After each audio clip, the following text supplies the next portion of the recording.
Programme trust and tax with Khalid Mahmood के साथ मैं हूं आपका मेज़बान फैज़ान आरिफ। नाज़रीन मोहतरम, आपको मालूम है कि ये आज हमारा तीसरा प्रोग्राम है जो सीरीज़ हमने शुरू की है, जो टैक्स से मुताल्लिक है, ट्रस्ट से मुताल्लिक है, और इसमें जितने भी ज़िमनी मामलात हैं उसमें विल्स भी हैं और बहुत सारे मामलात। तो ये तीसरा प्रोग्राम है और पिछले प्रोग्राम में हमने आपको मालूम है कि बात की थी मुख्तलिफ़ तरह के जो ट्रस्ट हैं उनके बारे में, और देखने वालों ने बहुत दिलचस्पी का इजहार किया और प्रोग्राम के बाद भी बहुत सारे लोगों ने इस बारे में मालूमात लेना चाहिए, सवालात उठाना चाहे। आपकी मालूमात के लिए एक और बात बता दूं कि ये जो प्रोग्राम हमारे रिकॉर्ड होते हैं, यानी कि हमारा प्रोग्राम हर मंगल को आप लाइव देखते हैं रात 8 बजे, और इतवार के दिन ये 11 बजे जो है ना इसको दोहराया जाता है, इसको रिपीट किया जाता है। तो आप वो प्रोग्राम भी अगर आज आप मिस कर दें तो इतवार को वो प्रोग्राम देख सकते हैं। इसके अलावा भी सोशल मीडिया पे यानी यूट्यूब पे अगर आप खालिद महमूद CTA टाइप करें तो वहाँ भी पिछले प्रोग्रामों की तफसील आप जान सकते हैं, और आपको मालूम हो सकता है कि कौन कौन से प्रोग्राम ऐसे थे जिनमें हमने आपके मुताल्लिका सवालात के जवाब दिए थे। खालिद महमूद साहब, जैसा कि आप जानते हैं, चार्टर्ड टैक्स एडवाइज़र हैं, अपने काम के बहुत माहिर हैं, बहुत प्रोफेशनल हैं, क्वालिफाइड हैं, और ये जो मशवरे देते हैं उससे अब तक बहुत सारे लोगों का फ़ायदा हुआ है, और जो फीडबैक आता है उससे हमें बड़ा हौसला मिलता है कि हम एक प्रोग्राम के बाद और प्रोग्राम करें और उससे भी अच्छा प्रोग्राम करें। और मेरी हैसियत तो यहाँ महज मेज़बान की है। खालिद महमूद साहब बहुत क्वालिफाइड चार्टर्ड टैक्स एडवाइज़र हैं, माहिर हैं, और जो आप सवालात मेरे सामने रखते हैं मैं यूँ कि तूँ इनके सामने रख देता हूँ। और आज हमने फ़ैसला किया, यानी हमसे मुराद है खालिद साहब ने फ़ैसला किया कि जो ट्रस्ट के बारे में मुख्तलिफ़ तरह की के अक़साम जो थी और उन पे हमने बात की थी पिछले प्रोग्राम में, आज एक अहम ट्रस्ट है जिसको कहते हैं कि बेनिफिशियल ओनरशिप ट्रस्ट। इसको आज हम मौजू के तौर पे, टॉपिक के तौर पे डिस्कस करेंगे, और इससे मुतालिक जितने ज़िमनी सवालात हैं वो भी मैं खालिद साहब के सामने रखूँगा। और प्रोग्राम के दूसरे हिस्से में हमारी कोशिश होगी कि आपकी टेलीफोन कॉल्स को भी प्रोग्राम का हिस्सा बनाएं। अगर आप बेनिफिशियल ओनरशिप ट्रस्ट के मुतालिक हमारी गुफ्तगू से कोई सवाल उठाना चाहते हैं, या आपका कोई ऐसा मसला है जो इस ट्रस्ट से जुड़ा हुआ है, तो आप उसके बारे में भी सवाल कर सकते हैं। खालिद महमूद साहब, मैं आपका खैर मकदम करता हूँ। आप बेहद मसरूफ़ होते हैं, और जिस तरह से आप ये प्रोग्राम प्लान करते हैं और सबसे पहले मुझे एजुकेट करते हैं, मैं आपका बड़ा शुक्रगुजार हूँ। सबसे पहले तो ये फरमाइए कि आज का जो मौजू है जिसे हम बेनिफिशियल ओनरशिप ट्रस्ट कहते हैं, BOT भी कहते हैं इसे, तो ये है क्या, और इसकी टैक्स की दुनिया में इसकी क्या अहमियत, अफादियत है, इस बारे में थोड़ा सा एजुकेट कीजिए हमें। हाँ, बेनिफिशियल ओनरशिप ट्रस्ट को समझने के लिए हमें सबसे पहले बेनिफिशियल ओनरशिप को समझना ज़रूरी है। ठीक। जैसे हमने पिछले प्रोग्राम में जो 23 नवंबर को हुआ था, हमने ट्रस्ट डिस्कस किए थे कि ट्रस्ट है क्या। उसके अंदर हमने देखा था कि कोई 10-12 किस्म के ट्रस्ट मैंने जिक्र किया था। जी जी। उसमें से बेनिफिशियल ओनरशिप ट्रस्ट एक है। ठीक। इसको समझने के लिए मैं एक मिसाल देता हूँ कि अगर आप जब प्रॉपर्टी ख़रीदते हैं, तो आप जब प्रॉपर्टी ख़रीदते हैं तो उसके 2 टाइटल आपको मिलते हैं। एक आप लीगल ओनर होते हैं, ठीक, जिसकी रजिस्ट्रेशन लैंड रजिस्ट्री के ऊपर होती है। अच्छा। चूँकि आपने उसके लिए मनी भी प्रोवाइड की होती है, आपकी इक्विटी होती है, तो आपका जो दूसरा जो आपका टाइटल है वो बेनिफिशियल ओनर का है। Legal owner and beneficial owner, ये दोनों टाइटल अलग अलग हो सकते हैं। अच्छा। अगर इसमें 2 लोग मौजूद हों, एक के नाम पर लीगल ओनरशिप हो, दूसरे के नाम पर बेनिफिशियल ओनरशिप हो, तो इन दोनों का जो रिलेशनशिप है इसको एक ट्रस्ट के ज़रिए जब हम दोनों को बांधते हैं तो इसको बेनिफिशियल ओनरशिप ट्रस्ट कहते हैं। अच्छा अच्छा। तो ये दो यानी इसके लिए कोई इस ट्रस्ट को बनाने के लिए ज़रूरी है कि यानी कोई लिखत पढ़त हो या ज़बानी कलामी भी हो सकता है? इसकी थोड़ी सी वजाहत कीजिए, कोई हमें मिसाल भी दीजिए ताकि हमें, हमारे देखने वालों को भी अंदाज़ा हो कि ये 2 लोग जो होते हैं जिनके दरमियान ये बेनिफिशियल ओनरशिप ट्रस्ट बनता है, उसकी ज़रा वजाहत हो जाए। हाँ, जनरली ये स्टार्ट होता है इम्प्लाइड सिचुएशन, इम्प्लाइड ट्रस्ट होता है। इम्प्लाइड है कि वर्बल ट्रस्ट है। ठीक। इसकी मिसाल है कि फ़र्ज़ करें आप कहें कि जनाब क्या आप मेरे लिए ये प्रॉपर्टी ख़रीदेंगे। अच्छा। मुझे कोई फ़र्ज़ करें लीगल इशू है या मोर्गेज नहीं मिल सकती, या मैं अपने नाम पर नहीं लेना चाहता लीगली। अच्छा। तो मैं आपके लिए अगर प्रॉपर्टी ख़रीदूँ, मेरा नाम लीगल लैंड रजिस्ट्री पर चला जाए, अच्छा, मेरे नाम पर ही मोर्गेज हो, और आपने ही उसका डिपॉज़िट दिया हो, आप इसकी रीपेमेंट करते हो, आप इसके एक्सपेंसेस देते हो, अच्छा, जो रनिंग एक्सपेंसेस है, तो इस सूरत हाल में आप बेनिफिशियल ओनर हुए, मैं लीगल ओनर हुआ। जो भी हमारे दरमियान बेनिफिशियल ओनर है वो एक्चुअल ओनर है उस प्रॉपर्टी का, for income tax purposes, capital gain tax purposes और इनहेरिटेंस टैक्स पर्पसेस। आगे आने वाले कुछ फ्यू मिनट्स में हम ये डिस्कस करेंगे कि इसका क्या बेनिफिट्स हैं। अच्छा, तो ये बड़ा ज़रूरी है समझना कि ये दो डिफरेंट डिस्टिंक्शंस हैं। नहीं देखिए, अगर एक सवाल ये पैदा होता है जो मेरे जहन में आ रहा है कि अगर इस ट्रस्ट में दो अफराद हैं जो बेनिफिशियल ओनर है एक्चुअली, अगर वो कहीं कागजात में मौजूद नहीं है, और तो ये कैसे वो साबित करेगा कि ये ज़बानी कलामी, फ़र्ज़ कीजिए कि मैंने या किसी और शख्स ने अपने भाई के लिए कोई प्रॉपर्टी ली जहाँ वो रह रहा है और अपने नाम पे ली और लैंड रजिस्टर में भी उसका नाम है, लेकिन जो रह रहा है जिसके लिए ली है उसकी क्या कानूनी हैसियत होगी, या उसके लिए कहीं लिखा हुआ होना कितना ज़रूरी है? हाँ, जैसे मैंने जिक्र किया पहले, तो स्टार्ट हुआ इम्प्लाइड से। अच्छा, बहुत सारे लोगों ने इस तरह प्रॉपर्टीज़ ली हुई हैं, लेकिन उसका रिटर्न में होना भी ज़रूरी है। ये इसलिए ज़रूरी है कि जब अगर लीगल ओनर ने अगर ये बनवाया नहीं या ट्रस्ट क्रिएट नहीं किया हुआ, तो मसला ये होगा कि जब वो फ़र्ज़ करें प्रॉपर्टी बेचेगा लीगल ओनर, ठीक, तो कैपिटल गेन टैक्स उसके ऊपर लग सकता है अगर वो उसकी मेन प्रॉपर्टी नहीं, क्योंकि रह तो कोई और रहा है। ठीक, जिसने पैसा दिया था, जिसने डिपॉजिट दिया था, वो रह रहा है उसके अंदर, ठीक, आप नहीं रह रहे, आपकी प्रिंसिपल प्राइवेट रेजिडेंस नहीं है। जब आप उसको बेचेंगे या इवन उसके नाम पर करने की कोशिश करेंगे, जनाब आज मैं 5 साल के बाद आपके नाम कर देता हूँ, ठीक, तो आपको कैपिटल गेन टैक्स लग सकता है, क्योंकि अच्छा, अज्यूम किया जाएगा कि जो आप हैं वो लीगल ओनर हैं, जो बेनिफिशियल ओनर है उसका कहीं जिक्र नहीं होगा। अच्छा, तो लिहाजा इसको रिटर्न में लेके आना, फ़र्क 5 साल पहले 10 साल पहले आपने ये अरेंजमेंट किया था, आपको पता नहीं था इसका, लेकिन आज के बाद पता चल गया, आप दोनों मिल के लॉयर के साथ लॉयर के पास जाएँ, क्योंकि ये जो बेनिफिशियल हमारा रिलेशनशिप है, लीगल ओनरशिप, बेनिफिशियल ओनरशिप, इसको हम फॉर्मलाइज करना चाहते हैं। तो अच्छा, वो जो formalize ट्रस्ट, करना हाँ, चाहते वो जो हैं, ट्रस्ट क्रिएट करेगा उसको अब आज की डेट में भी साइन कर सकते हैं।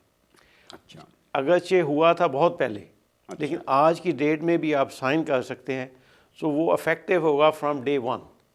अच्छा, तो उसके जो टैक्स कॉन्सिक्वेंसेस हैं वो फिर ये होंगे कि जनाब जो लीगल ओनर है, फ़र्ज़ करें अगर लीगल ओनर फौत हो गया, अच्छा, तो वो उसकी प्रॉपर्टी नहीं गिनी जाएगी फॉर इनहेरिटेंस टैक्स पर्पसेस। अगर वो ट्रस्ट रिटर्न में मौजूद है कि जनाब ये तो beneficially own by somebody else, ठीक, अगरचे लीगली उसके नाम पर ही थी, लेकिन उसके ऊपर टैक्स नहीं होगा।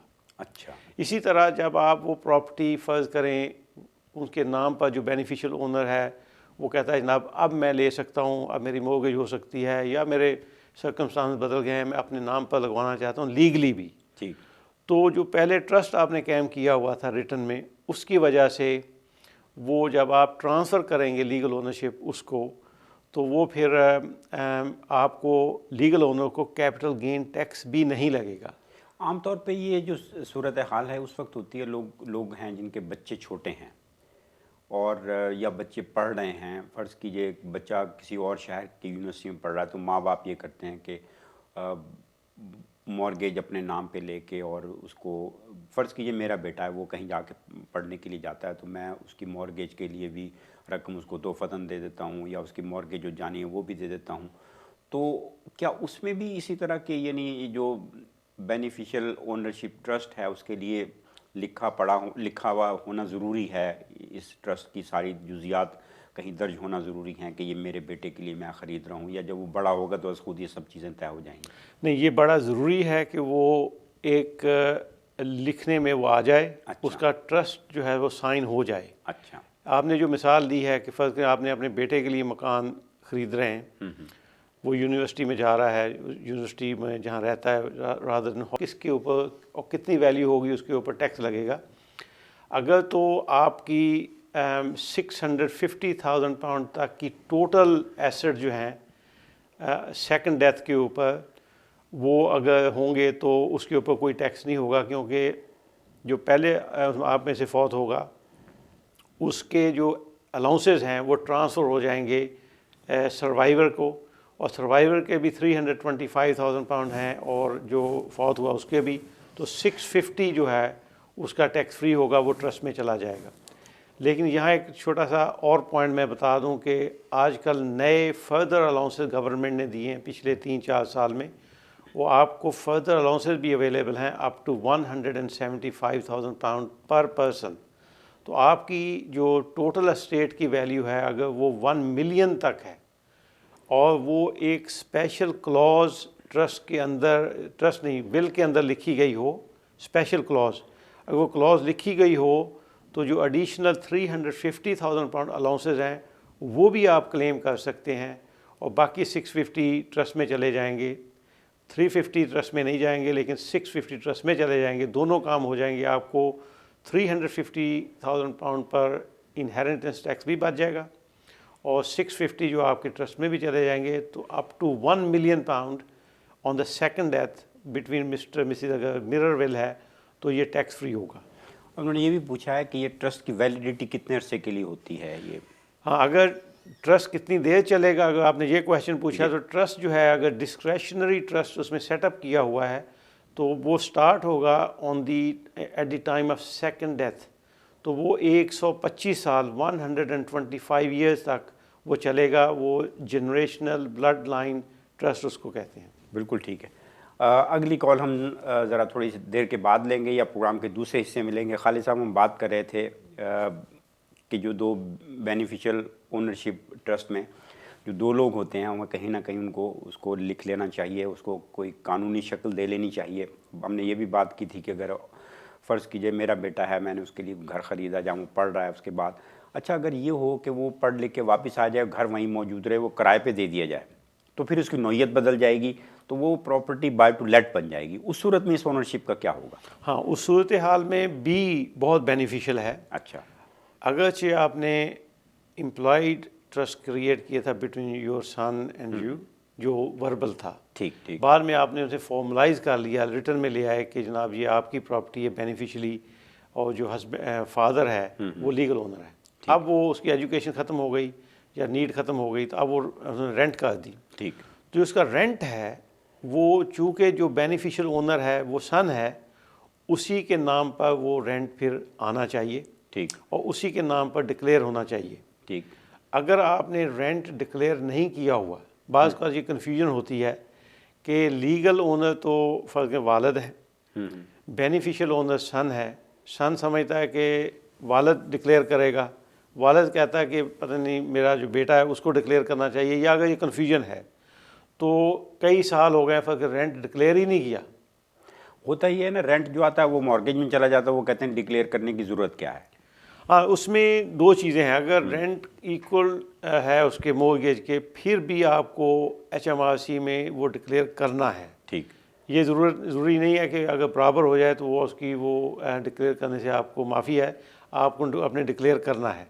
लेकिन उसमें यह भी है कि अगर आपने रेंट डिक्लेयर नहीं किया हुआ, ठीक, फ़र्ज़ करें आपने number of years rent declare नहीं किया, इस सूरत हाल में या किसी और सूरत हाल में, फ़र्ज़ करें आपके पास बाय टू लेट प्रॉपर्टी है, ठीक, आपने रेंट डिक्लेयर नहीं किया हो किसी वजह से, उसमें अगर HMRC उसको प्रॉम्प्ट करेगा, अगर उनको मुख्तलिफ तकरीबन 16 ऐसे सोर्सेज हैं जहाँ से पता चल सकता है कि ये प्रॉपर्टी आपके नाम पर है, रेंट आपको आ रहा है, ठीक, आपने रेंट डिक्लेयर नहीं किया, अगर वो प्रॉम्प्ट कर दे तो आपको पिछले पिछले सालों का टैक्स भी देना पड़ेगा, उसके ऊपर 100% तक पेनल्टी भी हो सकती है, और या हैवी पेनल्टी हो सकती है, और इंटरेस्ट भी होगा। अगर आप चाहते हैं कि वो आप डिक्लेयर करें अब, तो आप बिल्कुल कर सकते हैं। गवर्नमेंट और HMRC की एक स्कीम है एमनेस्टी, उसको है लेट प्रॉपर्टी कैंपेन स्कीम। अच्छा, उसमें आप डिक्लेयर कर सकते हैं पिछले 20 साल तक,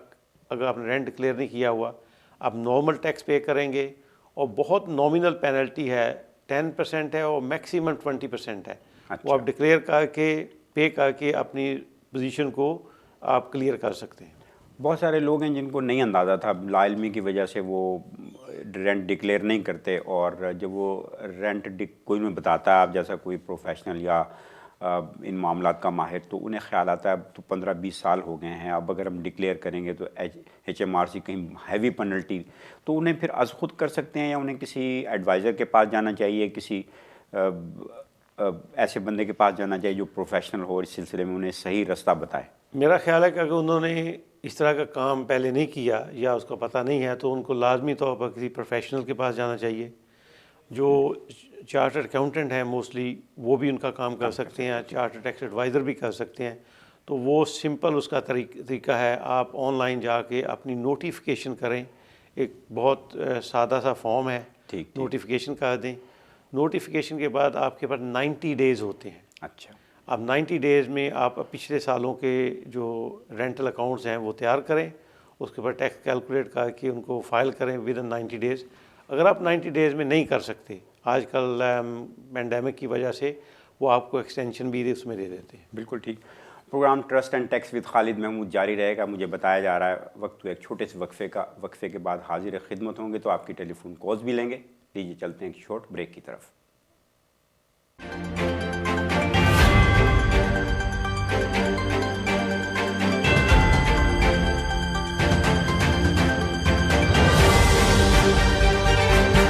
trust and tax with Khalid Mahmood के साथ फिर से हाजिर खिदमत है। आज हम गुफ्तगू कर रहे हैं बेनिफिशियल ओनरशिप ट्रस्ट के बारे में। बहुत सारे सवालात मैंने खालिद महमूद साहब के सामने रखे और बहुत सारे लोग और भी कुछ पूछना चाहते हैं, उनके टेलीफोन कॉल्स भी लेते हैं। खालिद साहब, अभी आपकी टेलीफोन कॉल्स लेंगे। एक सवाल आपके सामने रखना चाहता हूँ। अभी हमने बेनिफिशियल ओनर की बात की, अगर वो कहीं कागजात में नहीं लिखा हुआ और बेनिफिशियल ओनर जो है वो दुनिया से चला जाता है, तो कैसे साबित होगा कि बेनिफिशियल ओनर वही शख्स था अगर ये कहीं रिटर्न नहीं है?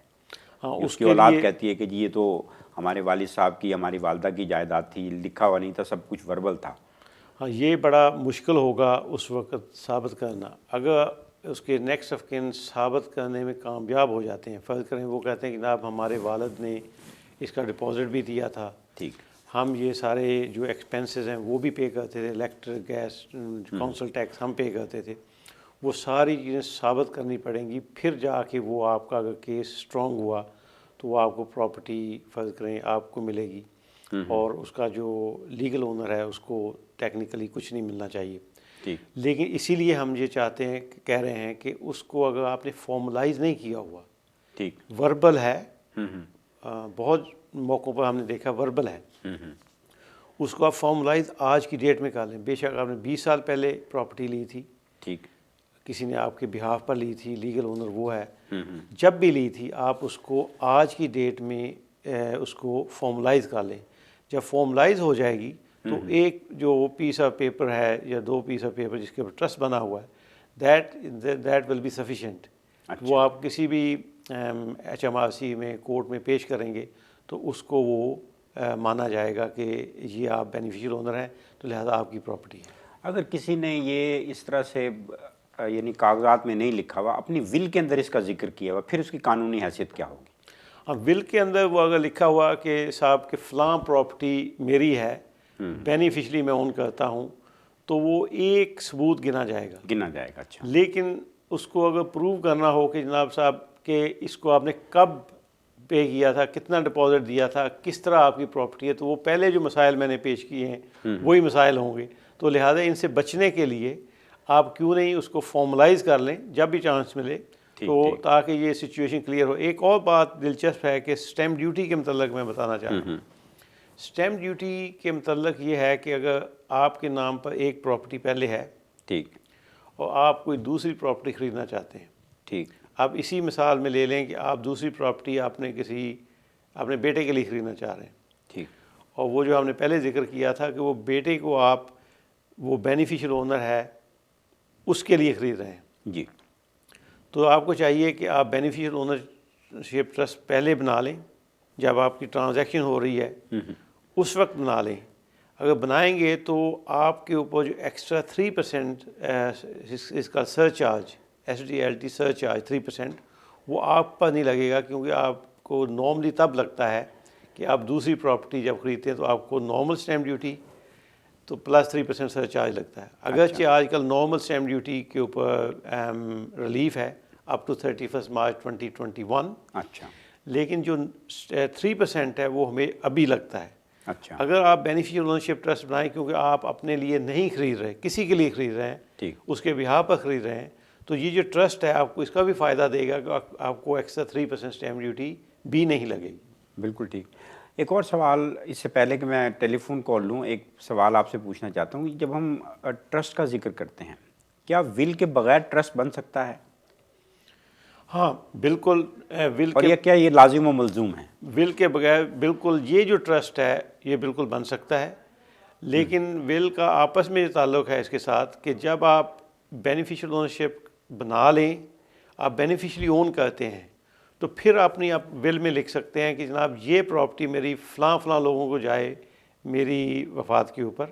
तो इसलिए अगर आपने वो ट्रस्ट नहीं बनाया हुआ तो फिर वो आपकी प्रॉपर्टी बेनिफिशली लीगली प्रूव नहीं हो रही, तो आप अपनी विल में नहीं लिख सकते। अगर बनाया होगा तो फिर अपनी विल में लिख सकते हैं। बिल्कुल ठीक है। कॉल देखते हैं जी, कौन है हमारे साथ। Hello, good afternoon. Hello, Yeah. Can you me? I just want to ask some question. Yeah you can ask any question. Mister Khalid Mahmood is with us. Yeah carry on. So, shall I stop? Yeah mister Khalid Mahmood is listening to you. You can ask any question. Okay. So, I have a problem. My property, my son is giving from his property. And when I told him, do you declare the tax people? He says, I do. And I don't have evidence myself. We are retired, 85 years of age, husband and wife, and we do not claim any benefit. We always submit the tax return to the minimum of our own income. So not it is income where there is no any interest has been received. So what will be my position eventually? See, my son doesn't give me any hint because he says, I already submit the income which I'm giving to you, the rent of his property, to me as a mother to live on that money. And so I told him that I want some proof that you're submitting this thing. So he does not give me any evidence that whether. Just hold on a line and Mr. Khalid Mahmood will answer this question, or maybe he needs to ask something else. जी खालिद साहब सवाल Yes, समझें आप। I think I need to know little bit more how that arrangement was initially existed or created.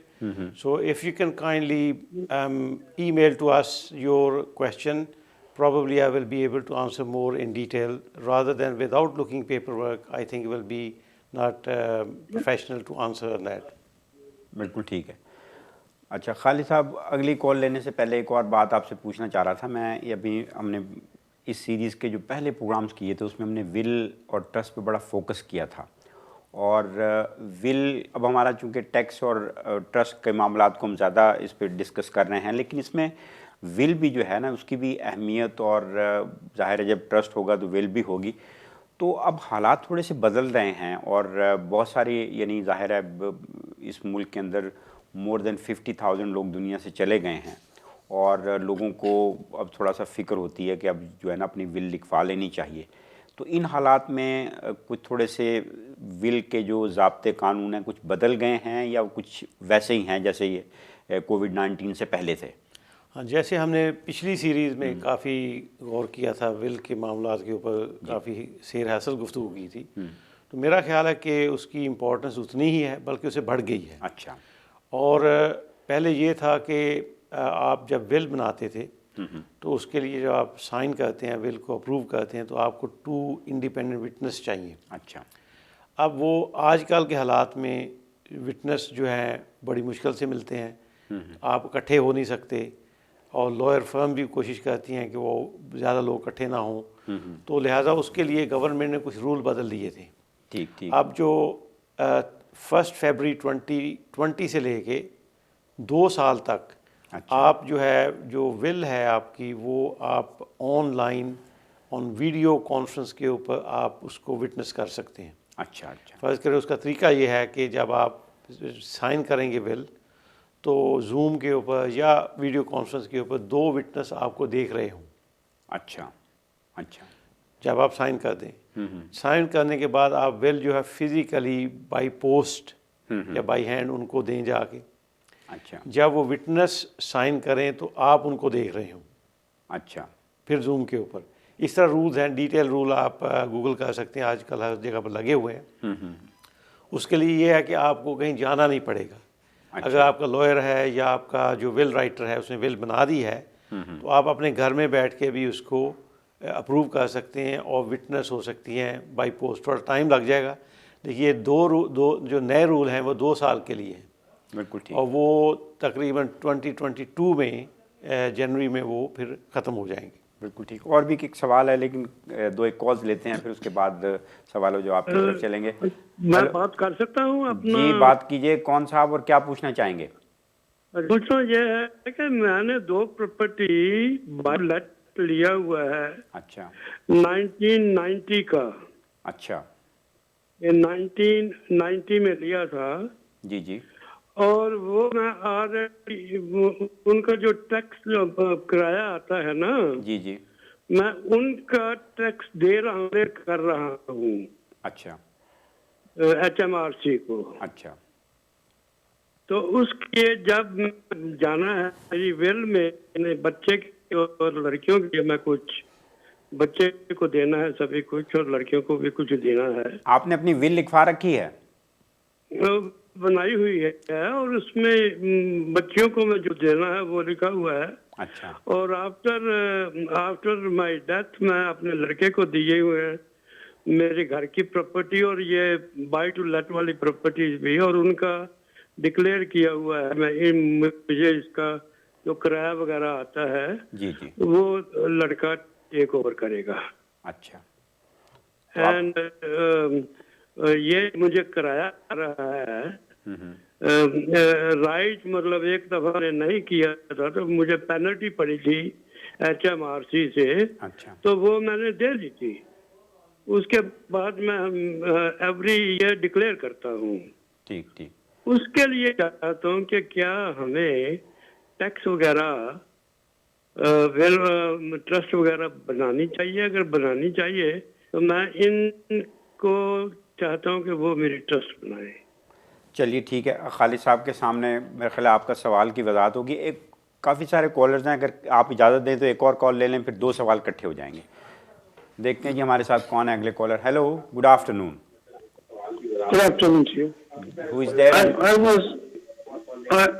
I was thinking previously, I was hanging on the telephone जी जी that my son is giving from his property, which is rented, which I am paying a rent for our life to live on it.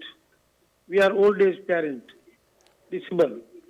Now, for my own income, I always declare to the tax authority, but there is no much income, so the tax is not applicable to my own income. As you know, nowadays there is interest rate.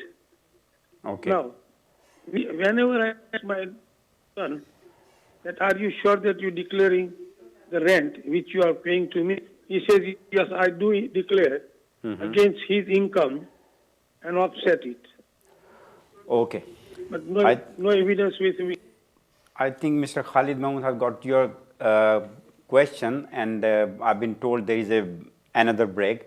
तो वक्त हुआ है programme trust and tax with Khalid Mahmood के साथ एक वक्फे का। वक्फे के बाद हाजिर खिदमत होंगे। इन दोनों सवालों के जवाब भी मैं खालिद साहब से लूँगा और कोशिश करेंगे जो लोग होल्ड किए हैं उनकी भी कॉल्स को मुझे जल्दी जल्दी प्रोग्राम का हिस्सा बनाएं।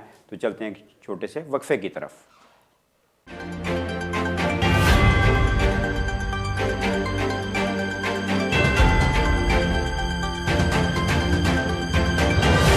Programme trust and tax with Khalid Mahmood के साथ फिर से हाजिर खिदमत हैं। बहुत सारे लोग टेलीफोन लाइन पे होल्ड किए हुए हैं, मैं दरमियान में बहुत ज़्यादा हाइल नहीं हूँगा। खालिद महमूद साहब, वक्फे से पहले जिन साहब ने पंजाबी में सवाल किया था उसका जवाब दे दीजिए, फिर उसके बाद हम एक और कॉलर हैं जो होल्ड किए हुए हैं, बल्कि 2-3 कॉलर्स हैं, फिर उनकी कॉल्स लेते हैं फौरी तौर पर। हाँ जो अच्छा जी, ਤੁਸੀਂ ਪੰਜਾਬੀ 'ਚ ਪੁੱਛਿਆ ਸੀ, ਮੈਂ ਤੁਹਾਨੂੰ ਪੰਜਾਬੀ 'ਚ ਹੀ ਜਵਾਬ ਦਿੰਦਾ ਕਿ ਤੁਸੀਂ 1990 ਦੇ ਵਿੱਚ ਪ੍ਰਾਪਰਟੀਆਂ ਖਰੀਦੀਆਂ ਸੀ, ਉਹ ਤੁਸੀਂ ਟੈਕਸ ਪੇ ਕਰ ਰਹੇ ਹੋ। ਬਾਈ ਟੂ ਲੈਟ ਪ੍ਰਾਪਰਟੀਆਂ ਨੇ, ਤੁਸੀਂ ਕਿਹਾ ਕਿ ਤੁਹਾਡੀ ਵਿਲ ਵੀ ਬਣੀ ਹੋਈ ਹੈ, ਤੁਸੀਂ ਚਾਹੁੰਦੇ ਹੋ ਕਿ ਤੁਹਾਡੇ ਬਾਅਦ ਤੁਹਾਡੇ ਉਹ ਪ੍ਰਾਪਰਟੀਆਂ ਤੁਹਾਡੇ ਬੇਟੇ ਨੂੰ ਜਾਣ ਔਰ ਬਾਕੀ ਪ੍ਰਾਪਰਟੀਆਂ ਨੂੰ ਜਿਹੜੀ ਐਸਟ ਨੇ ਤੁਸੀਂ ਆਪਣੀ ਬੇਟੀਆਂ ਨੂੰ ਹੀ ਵਿਲ ਦੇ ਵਿੱਚ ਪ੍ਰੋਵਾਈਡ ਕੀਤੇ ਨੇ। ਤੁਹਾਡਾ ਕੁਐਸਚਨ ਸੀਗਾ ਕਿ ਟਰਸਟ ਬਣਾਉਣਾ ਚਾਹੀਦਾ ਮੈਨੂੰ ਇਸ ਸੂਰਤ-ਹਾਲ 'ਚ। ਨਹੀਂ, ਮੈਂ ਸਮਝਦਾ ਕਿ ਤੁਹਾਨੂੰ ਇਹ ਚਾਹੀਦਾ ਕਿ ਅਗਰ ट्रस्ट ज़रूरी नहीं है। अगर थोड़ी विल बनी हुई है और वैलिड विल है और फिर थानू कोई ट्रस्ट बनाने की ज़रूरत नहीं है। ट्रस्ट तुसीं उस सूरत हाल थानू बनाओ इस दो प्रॉपर्टीज़ का कि विल दे विच एक ट्रस्ट बनाया जा सकता। ਉਹਦੇ ਵਾਸਤੇ ਉਹ ਇੰਨਾ ਐਕਸਪੈਂਸਿਵ ਵੀ ਨਹੀਂ ਹੁੰਦਾ, ਤਕਰੀਬਨ 200-300 ਪਾਉਂਡ ਤੱਕ ਬਣਾ ਦਿੰਦੇ ਆ ਵਿਲ ਦੇ ਵਿੱਚ ਇੱਕ ਟਰਸਟ। ਉਹਦਾ फ़ायदा ਇਹ ਹੁੰਦਾ ਕਿ ਅਗਰ ਫਰਜ਼ ਕਰੋ ਤੁਹਾਡੀ ਵਫਾਤ ਤੋਂ ਬਾਅਦ ਤੁਹਾਡੇ ਬੇਟੇ ਨੂੰ ਪ੍ਰਾਪਰਟੀਆਂ ਮਿਲ ਜਾਂਦੀਆਂ ਔਰ ਉਹ ਚਾਹੁੰਦੇ ਆ ਕਿ ਉਹ ਪ੍ਰਾਪਰਟੀਆਂ ਪ੍ਰੋਟੈਕਟ ਰਹਿਣ, ਅਗਰ ਖੁਦਾ ਨਾ ਖਾਸਤਾ ਉਹਨਾਂ ਦੀ ਕੋਈ ਡਿਵੋਰਸ ਹੋ ਜਾਏ ਜਾਂ ਬੈਂਕਰਪਸੀ ਹੋ ਜਾਏ ਜਾਂ ਹੋਰ ਚੀਜ਼ ਮਸਲੇ ਹੋ ਜਾਣ, ਤਾਂ ਉਹ ਦੋ ਪ੍ਰਾਪਰਟੀਆਂ ਜਿਹੜੀਆਂ ਉਹ ਟਰਸਟ ਦੇ ਵਿੱਚ ਜਿਹੜੇ ਹੋਣਗੀਆਂ ਅਤੇ ਉਹ ਪ੍ਰੋਟੈਕਟਿਵ ਰਹਿਣਗੀਆਂ। ਉਹਨਾਂ ਨੂੰ ਕ੍ਰੈਡੀਟਰ ਦੀ ਜਾਂ ਬਾਕੀ ਲੋਕ ਲੈ ਕੇ ਨਹੀਂ ਜਾ ਸਕਦੇ। ਤੁਸੀਂ ਉਹ ਟਰਸਟ ਵਿੱਚ ਉਹ ਹੋਣਗੀਆਂ ਅਤੇ ਉਹ ਪ੍ਰੋਟੈਕਟ ਹੋਣਗੀਆਂ। ਅਗਰ ਇਸ ਮਕਸਦ ਵਾਸਤੇ ਟਰਸਟ ਬਣਾਉਣਾ ਹੈ ਤਾਂ ਤੁਸੀਂ ਲਾਜ਼ਮੀ ਬਣਾ ਸਕਦੇ ਹੋ। ਇੱਕ ਹੋਰ ਪੁਆਇੰਟ ਮੈਂ ਦੱਸਣਾ ਚਾਹੁੰਦਾ ਕਿ ਅਗਰ ਤੁਸੀਂ ਲਾਈਫ ਟਾਈਮ ਦੇ ਵਿੱਚ ਟਰਸਟ ਬਣਾਉਣਗੇ ਉਹਨਾਂ ਪ੍ਰੋਪਰਟੀਜ਼ ਦਾ, ਤਾਂ ਉਹ ਬੜਾ ਮਸਲਾ ਹੋਏਗਾ ਟੈਕਸ ਦਾ, ਕਿਉਂਕਿ ਜਦੋਂ ਪ੍ਰੋਪਰਟੀ ਜਿਹੜੀ ਬਾਈ ਟੂ ਲੈਟ ਤੁਸੀਂ ਟਰਸਟ ਦੇ ਵਿੱਚ ਪਾਉਣਗੇ ਤਾਂ ਉਹਦੇ 'ਤੇ ਕੈਪੀਟਲ ਗੇਨ ਟੈਕਸ ਲੱਗ ਜਾਏਗਾ ਔਰ ਬਹੁਤ ਜ਼ਿਆਦਾ ਹੋਏਗਾ। ਅਗਰ ਤੁਸੀਂ ਲਾਈਫ टाइम नहीं बनाते और विल दे विच बनाते और थोड़ी डेथ के उत्ते ट्रस्ट क्रिएट होएगा तो लिहाजा फिर थानू कैपिटल गेन टैक्स नहीं लगेगा, क्योंकि जब बंदा फौत हुंदा तो सारा कैपिटल गेन उहदे नाल ही खत्म हो जाता, सिर्फ इनहेरिटेंस टैक्स लगता है। बिल्कुल ठीक। अगले कॉलर देखते हैं जी हमारे साथ कौन है। Hello, good afternoon. हेलो जी सर। जी कौन और क्या पूछना चाहेंगे? जी कौन साहब और क्या सवाल करना चाहेंगे? तो सवाल इसी के लिए जी, ये जो बाई टू लेट की प्रॉपर्टी है तो उसी के लिए पूछ। हाँ जी सवाल करें, हम सुन रहे हैं। जी जी अस्सलाम वालेकुम जी। अस्सलाम वालेकुम जी। वालेकुम सलाम जी। सवाल ये है जी कि बाई टू लेट प्रॉपर्टी है मेरी। जी जी बाई टू लेट प्रॉपर्टी है जी मेरी, और वो मेरे बेटे के नाम है जी। तो बेटे एज 3 है, उसकी बेटी की एज 11 है। तो क्या वो जो 11 की बच्ची है उसके नाम पे कुछ हो सकता है, हम कर सकते हैं जी उसको? ठीक जी खालिद साहब। हाँ जी, उसके लिए आपकी जो बेटी है या नवासी है या पोती है, तो बेटे के नाम पर प्रॉपर्टी है बाई टू लेट, तो अंडर 18 ईयर ओल्ड अगर माइनर गिना जाता है उसके ऊपर अगर आप प्रॉपर्टी तो उनके नाम पर डायरेक्टली ख़रीदी नहीं जा सकती। उनके नाम पर अगर प्रॉपर्टी लेनी तो वो एक ट्रस्ट के ज़रिए ले सकते हैं, लेकिन उसके लिए मसला ये होगा कि वो जो इनकम होगी वो अगर तो आपके बेटे की वो बेटी है, आपकी पोती है फ़र्ज़ करें, तो फिर अगर आपका बेटा ख़रीदेगा उसके लिए कोई प्रॉपर्टी तो वो अपने माइनर बेटी के लिए ख़रीद रहा है, उसका जितना रेंट आएगा बेटी के नाम पर वो भी पेरेंट के ऊपर टैक्सेबल होगा, इनकम टैक्स उसको लगेगा। अगर आप ग्रैंडफादर हैं फ़र्ज़ करें और आप अपनी पोती के लिए ख़रीद रहे हैं कोई प्रॉपर्टी, तो अगर आप उसको ट्रस्ट उनके लिए बना दें तो फिर वो बेनिफिशरी हो सकती है, उसको उसमें से जो रेंट आएगा वो उसको मिल सकता है, वो पेरेंट्स के ऊपर फिर उनके या आपके ऊपर उसका टैक्स नहीं लगेगा। तो इस तरह इसको बनाया जा सकता है। अगर आपने मज़ीद इन्फॉर्मेशन लेनी है तो मेरा ख्याल से थोड़ा सा कॉम्प्लेक्स एरिया है, तो इसलिए आप अगर हमें लिख भेजें और तो हम आपको फिर डिटेल में जवाब दे सकते हैं। बिल्कुल ठीक। अगली कॉल लेने से पहले आपसे एक गुजारिश कर दूं, जब आप सवाल करें तो कोशिश किया करें कि वो लिख के रख लें ताकि मुख्तसर सवाल हो, टू द पॉइंट सवाल हो और खालिद साहब को भी जवाब देने में आसानी हो। और दूसरा, अपने टेलीविज़न की आवाज़ कम कर दिया करें ताकि आपको हमसे बातचीत करने में भी सहूलत रहे।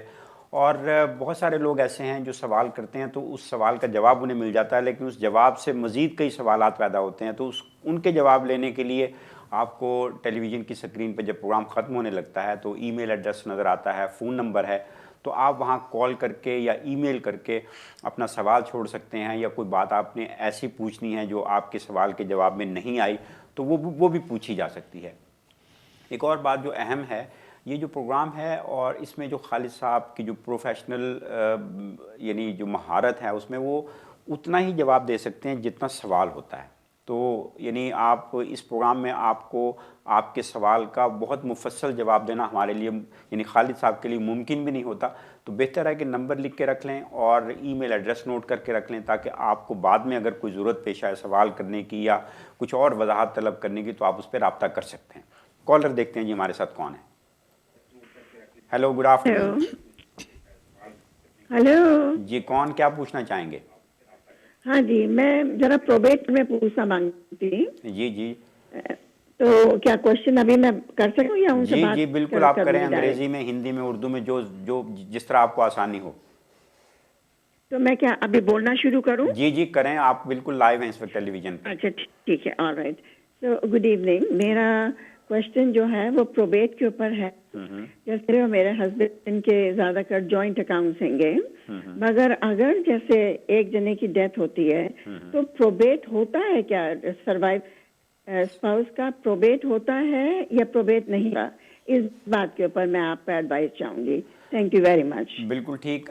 हमने अपने प्रोग्राम्स की पहली जो सीरीज़ थी उसमें इस प्रोबेट पे पूरा एक प्रोग्राम किया था, लेकिन खालिद साहब इनके सवाल का ज़रा अगर आप जामे सा जवाब दे दें, मुख्तसर जी, जवाब दे दें। प्रोबेट के लिए रिक्वायरमेंट है, अगर बहुत कम वैल्यू है, जो फौत हुए हैं उनकी एस्टेट की वैल्यू बहुत कम है, जैसे 5000 या उससे कम है, तो प्रोबेट करने की ज़रूरत नहीं है उसके ऊपर।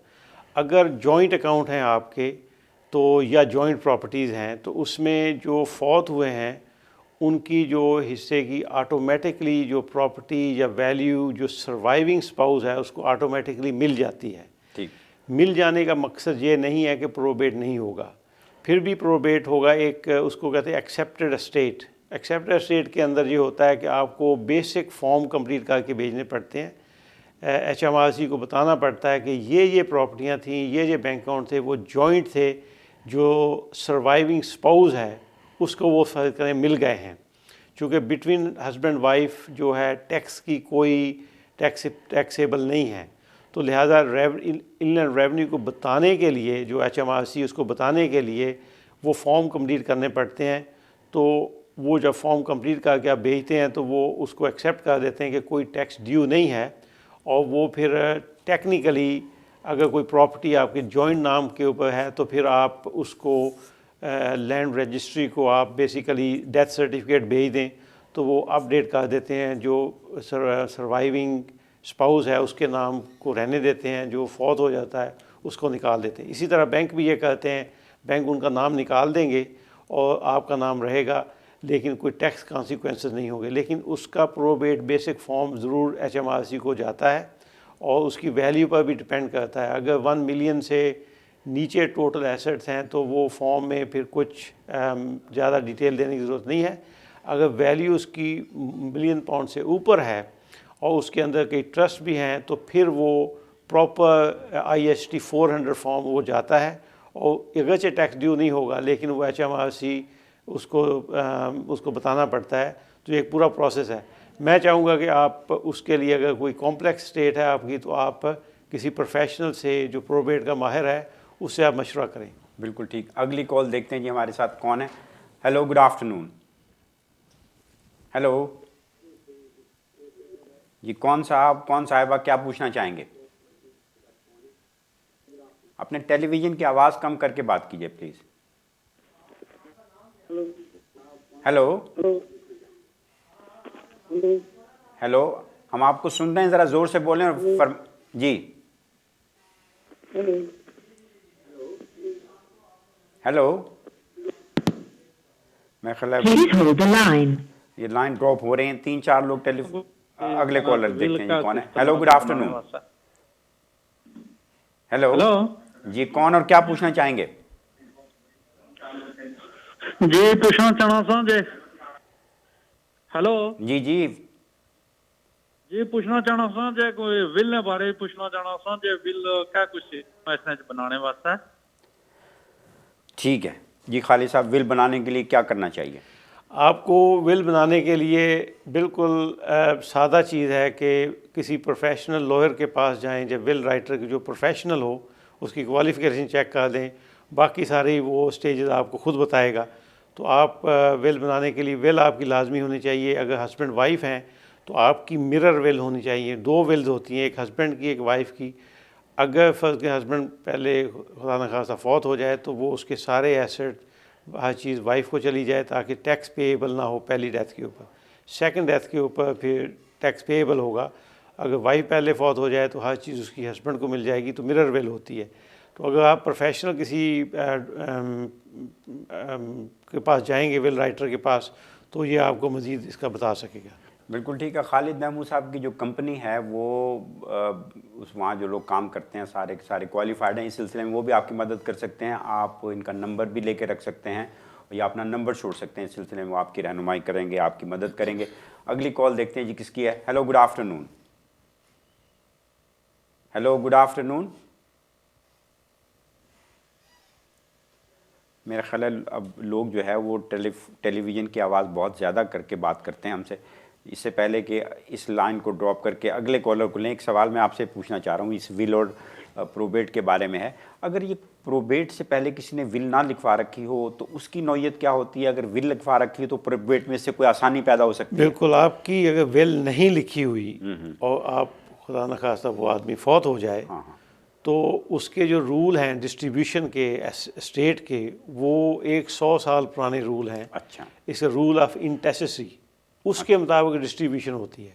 अच्छा। मैं मोटा मोटा बता देता हूँ। फ़र्ज़ करें उसकी जो स्टेट होगी उसका फर्स्ट 270,000 पाउंड अच्छा will be automatically provided to the surviving spouse, वो उनको मिल जाएगा। बाकी जो बचा है उसका फर्दर 50% भी सर्वाइविंग स्पाउस को, हस्बैंड या वाइफ जो भी होगा, उसको मिल जाएगा। जो उसके बाद बाकी बचेगा वो फिर बच्चों में तकसीम होगा। ठीक। तो अगर आपने विल लिखवाई हुई है तो उसका तरीका बहुत सादा है। जो आपकी विल में लिखा होगा कि मेरी ये प्रॉपर्टी फ़लाँ लोगों को जानी चाहिए, या फ़लाँ आदमी को जानी चाहिए, या फ़लाँ एसेट ये प्रॉपर्टी फ़लाँ को जानी चाहिए, उसके मुताबिक वो डिस्ट्रीब्यूट होगी आफ्टर पेइंग योर फ्यूनरल और लोन्स और टैक्स के बाद जो भी बाकी बचेगा उन लोगों में वो तकसीम हो जाएगा।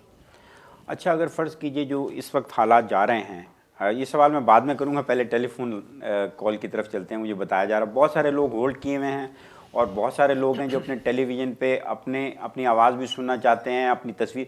तो उनसे गुजारिश है अपने टेलीविज़न की आवाज़ कम करके सवाल लिख के बात करें तो आपको भी आसानी रहेगी, हमें भी, और हम कोशिश करेंगे ज़्यादा से ज़्यादा टेलीफोन कॉल्स इस प्रोग्राम में शामिल करें। देखते हैं जी अगले कॉलर कौन है। हेलो। हेलो जी, कौन और क्या पूछना चाहेंगे? हाँ जी, मैं पूछना चाहती हूँ कि लाइफ टाइम गिफ्ट का क्या मतलब है? Life time? हाँ जी। क्या आप सवाल फिर दोहराएंगे प्लीज़? हाँ जी, लाइफ टाइम गिफ्ट जो आपकी स्क्रीन पर लिखा हुआ है, हाँ, और प्रोबेट, इनका क्या मतलब है? ठीक है, लाइफ टाइम विल और लाइफ टाइम प्रोबेट का क्या मतलब है जी खालिद साहब? हाँ जी, लाइफ टाइम विल तो लाइफ में ही बनती है। अगर लाइफ टाइम में किसी ने विल बनाई है तो इसका सीधा ही मतलब लाइफ, लेकिन लाइफ टाइम में प्रोबेट कॉन्सेप्ट ये नहीं है। प्रोबेट समझना चाहिए, प्रोबेट ये है कि जब कोई आदमी फौत हो जाता है तो उसकी जो टोटल एस्टेट है उसको किसी ने जमा करना है, तमाम एसेट्स को, जितनी उसकी लाइबिलिटीज़ हैं वो पे करनी है। उसके बाद जो अमाउंट बचेगी उसके ऊपर जो टैक्स बनता है वो पे करने के बाद फिर वो लीगली जैसे डिस्ट्रीब्यूट होगी। ये जो पूरा प्रोसेस है, इस प्रोसेस को प्रोबेट कहते हैं। ज़ाहिर है वो लाइफ टाइम में तो हो नहीं सकता किसी का, बिल्कुल ठीक है, वो डेथ पर ही होगा। अच्छा, अगली कॉलर देखते हैं जी हमारे साथ कौन है। Hello, good afternoon. Hello. Hello जी, कौन और क्या पूछना चाहेंगे? मैंने आप पूछा था कि मेरे लड़के का प्रॉपर्टी मैं मिस करता हूँ, उसकी रेंट मैंने गिफ्ट के लिए दे दिया और रेंट पेरेंट को, we are old age parent, and do I have to declare because he says he is declaring that income which I am getting from the rent. तो आपका सवाल ये है कि रेंट को डिक्लेयर करना चाहिए कि नहीं? वो लड़का बोलता है कि मैं डिक्लेयर करता हूँ, जो इनकम है उसके साथ है। अच्छा, चलिए, ये सवाल भी आपके सामने मेरा ख्याल है पहले भी इसका थोड़ा सा हिस्सा हमने सुना था। नाज़रीन मोहतरम, programme trust and tax with Khalid Mahmood का वक्त अपने अख्ताम को पहुंचता है। आज हमने बेनिफिशियल ओनरशिप ट्रस्ट के बारे में काफ़ी सारी बातें की हैं और अगर इसका कोई हिस्सा रह गया है तो हम कोशिश करेंगे कि उसको अगले प्रोग्राम में डिस्कस किया जाए। और जैसा कि मैंने बताया कि ये जो प्रोग्राम है ये एक सीरीज़ है। पिछले प्रोग्राम में जो हमने गुफ्तगू की थी, इस प्रोग्राम में जो गुफ्तगू जिसमें आपके सवालात भी शामिल हैं, अगर आप चाहते हैं कि इनको आप नहीं देख सके तो इतवार को 11 बजे ये प्रोग्राम फिर से रिपीट होगा, या अगर आप खालिद महमूद CTA यानी यूट्यूब पे टाइप करेंगे तो आपको इन प्रोग्रामों की तफसील वहाँ भी मिल जाएगी। अगले प्रोग्राम में हम क्या डिस्कस करेंगे खालिद साहब, थोड़ा सा आप डिस्क्लोज कर दीजिए, फिर हम प्रोग्राम बंद करते हैं। अगले प्रोग्राम में हम चाहते हैं कि जो मोस्ट पॉपुलर ट्रस्ट है, डिस्क्रेशनरी ट्रस्ट, हम वो डिस्कस करेंगे और देखेंगे कि कैसे ये ट्रस्ट विल के साथ मिला के बनाया जा सकता है।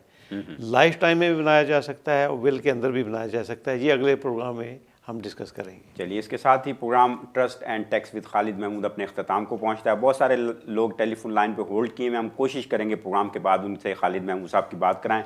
तो लीजिए चलते हैं आज इस प्रोग्राम के अख्ताम की तरफ।